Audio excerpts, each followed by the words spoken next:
Hi guys, welcome to Nerd Bites. This is going to be my rewind review for X-Men Days of Future Past. So with X-Men Apocaslypse coming up on us soon, I'm going to do a rewind review for X-Men Days of Future Past. My review for X-Men Apocaslypse will be a little bit late, as I've said before, because obviously I'm going away to get married and I'm really busy, so I'm not going to have a chance to do it until like the following Monday. So it will be a few days late, so keep an eye on it, it will be there. Before we begin, of course there will be spoilers. I will be putting it to the back end of the review in case you haven't seen the film yet, even though it came out in 2014, so you should have by now, but spoilers will be near the end of the review. So, Bryan Singer returns to form with this film. I mean, he's been away, we did X-Men 1 and 2, and then everything else was other directors and everything, and some of them were not as good as others and whatnot. But then Bryan Singer came back for Days of Future Past, and it involves the old cast and the new cast. And it was just a really awesome and enjoyable time at the cinema. Honestly, it did a lot of great things. There's a couple of nitpicky things a little bit, but overall, just a great film. One of the things I really like about it is the fact that the future is just so bleak and desolate and destruction and everything. It just, artistically, it just looks really awesome. Another thing that could have been extremely difficult for any director is a time jumping story, past and future and all this kind of stuff, balancing it back and forth and all the continuity, although there is a couple of little minor continuity errors, but that's expected in most X-Men films, to be honest, because we know how they operate. But overall, the past and present just coincide so beautifully. Bryan Singer and all the people that are behind this film just did such a good job at making it balanced. It didn't seem convoluted, it didn't seem confusing, it just works so well. Even to the casual viewer, there's no way you can't understand it, it just works really well. As far as cast goes, everybody that returns to their roles just does an outstanding job. They do such a good job with their respective roles. Hugh Jackman just is Wolverine, you know, he can do it in his sleep, you know what I mean, he's so good at that role. And I think for this film, it was focusing a lot more on James McAvoy's Professor X. Like, First Class was focusing on Michael Fassbender's Eric Lenscher and everything, but with this, it's Charles Xavier, and his acting in this for that character is brilliant. It's absolutely amazing, and I'm so surprised that he didn't get nominated for something, because it was just an incredible performance. It really was awesome.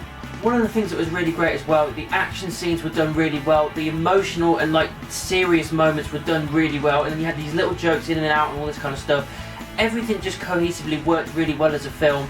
And you really understand the point of the mission. It really hammers it home for you. The whole point of the reason that Wolverine's going back in time to try and stop these things from happening, to stop Mystique from killing Trask, from creating the Sentinels and then making this destruction of a future that happens.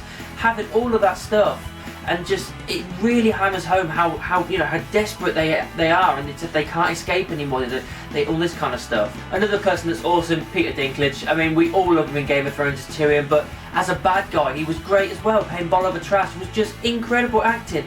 I really loved his character, and again, one thing I really love about this is the fact that they don't discriminate. They got him because he was a good role. They never, at one point, at any point in this film, did they mention he was a smaller person, because it wasn't necessary. It was just, he was the right man for the job. He did the job absolutely amazingly. I loved the villain, and it was really well done.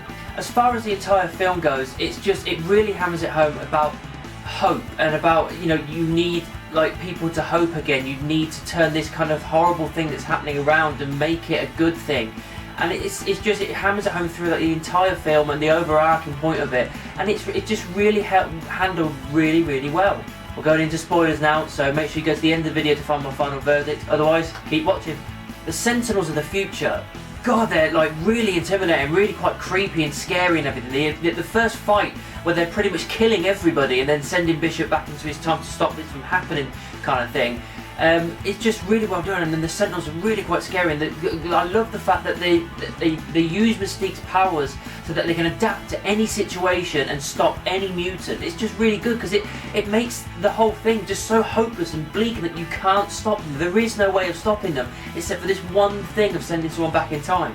The one thing I say is a little bit negative is the fact that Kitty Pryde's new powers of sending someone back in time are a little bit glossed over. We know about them in the comics, but as a regular viewer, you kind of like, well, she just faces through walls, how does this happen? But they don't really explain it. But apart from that, so Wolverine obviously gets sent back in time to go and get Charles and get Magneto, put them together, and just, you know, to stop Mystique and save Mystique from killing Bolivar Trask, who would eventually kill Sentinels, because obviously it ends up persuading them the need to make this Sentinel program because it's a mutant that's killed a human being. when we find Charles Xavier, he is in such a low point. He's like a junkie now. He's been given a serum by Hank Beast that controls his powers. He doesn't want him to have his powers anymore. It gives him the ability to walk, but he can't have his powers. Which again is another thing. It's a little bit glossed over. It's kind of like it's just because reasons type thing. But you know, you kind of go with it because James McAvoy's acting is just so good with this kind of phase of Professor X's life.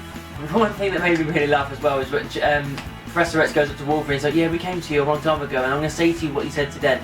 And he goes, fuck off. And it's just like, well, no, because technically in first class what he said was go fuck yourself, so make sure you get it right. Come on, just go check the film. Check the film. The Quicksilver scene. Now, everybody leading up to this film thought Quicksilver was going to be stupid. They didn't like what he looked like on the covers of the magazines. They think he looked so silly. But God, he was an awesome part. He wasn't a big part, but he was an awesome part no matter the amount of time he was in it.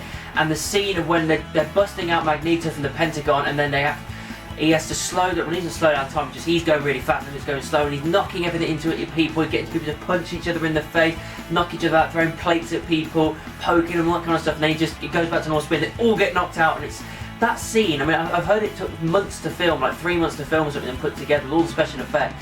Was just such an awesome scene. It's probably one of the best parts of this film. The only problem is Quicksilver after that is just like, oh, bye-bye. You know, he doesn't get used for the rest of the film, which is a shame, really, because he was a cool character. It's kind of the thing you would think you would want to keep on with that kind of a power, but they don't.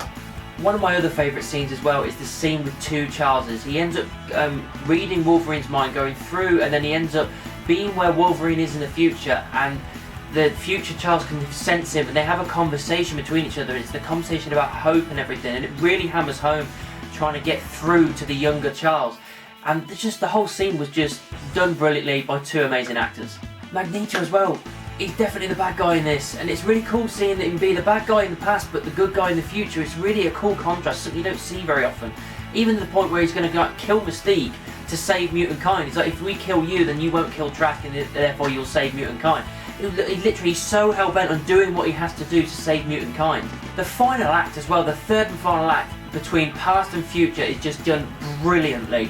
So well done. You've got Magneto taking over the White House and everything with the Sentinels. Then in the future you've got the Sentinels coming attacking everybody and killing everyone, trying to get into them and just destroy the remainders of the mutants.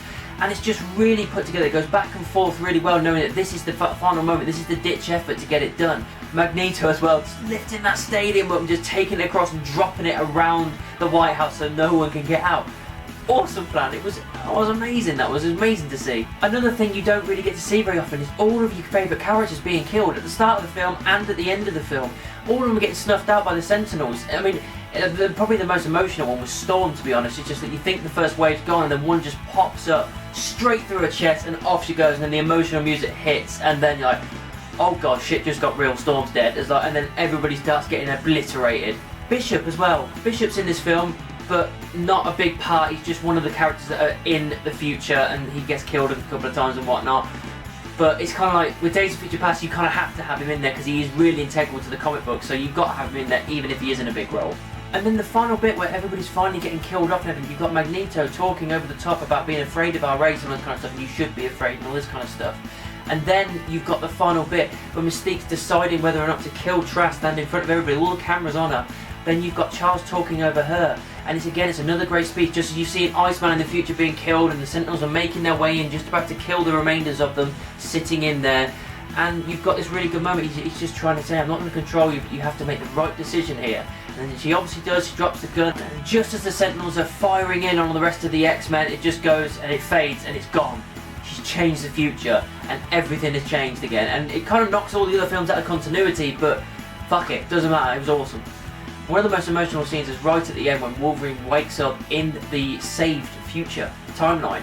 And he's waking up and he's seeing everybody and all this kind of future. You see all the characters again. He sees Storm, he sees Rogue with the Iceman, he sees Hank all grown up and everything. Then he goes downstairs, sees Storm, and then he sees Jean Grey, and all of us are like, oh my god, Jean Grey, she's alive. And then just he's about to touch her, just because he's so confused. Like that. Hey, what you doing, buddy? And Scott's there, and you're like, oh my god, Scott! It's like, that's brilliant, they're both still alive. It was such an awesome moment. Then they go and he sees Charles, and then he explains, welcome back and all this kind of stuff. And he said, what's the last thing you remember? Drowning. Then he gets taken out of the water from the past timeline, and taken off to the Weapon X program by Stryker, which is actually Mystique in disguise. The after credit scene. Now, for me, there's not been a better after credit scene since Nick Fury went and saw Tony Stark at the end of the first Iron Man film. This was one of the best after credit scenes ever. You've got the sand going and already you know what it's going to be. It's En Sabah putting all of the pyramids together and everyone chanting En Sabah, which is Apocalypse. It turns, the camera pans round to his face when he's like that and see the 4 horsemen on the side of the hill, and then bang, that's it. What a build up to X-Men Apocaslypse coming soon. Overall, I think X-Men Days of Future Past was an absolutely awesome film. It did so many awesome things. There's a couple of bits that, you know, are knocked out of continuity with certain characters and bits and bobs here, but they're very minor, and we come to expect it out of the X-Men films these days. Yes, it wasn't perfect, but it was still a brilliant time and a brilliant return to form to this franchise, and I think it's fair to give it 4 stars. So that's what I thought of X-Men Days of Future Past. What did you think about it? Let me know down in the comments or send me an email. You can also find me in the various social media, Facebook, Twitter, Instagram, moviepilot.com. Just type in Nerdbites anywhere and I'm sure you'll find me. Don't forget to like, subscribe and share my videos. And of course, keep it nerdy.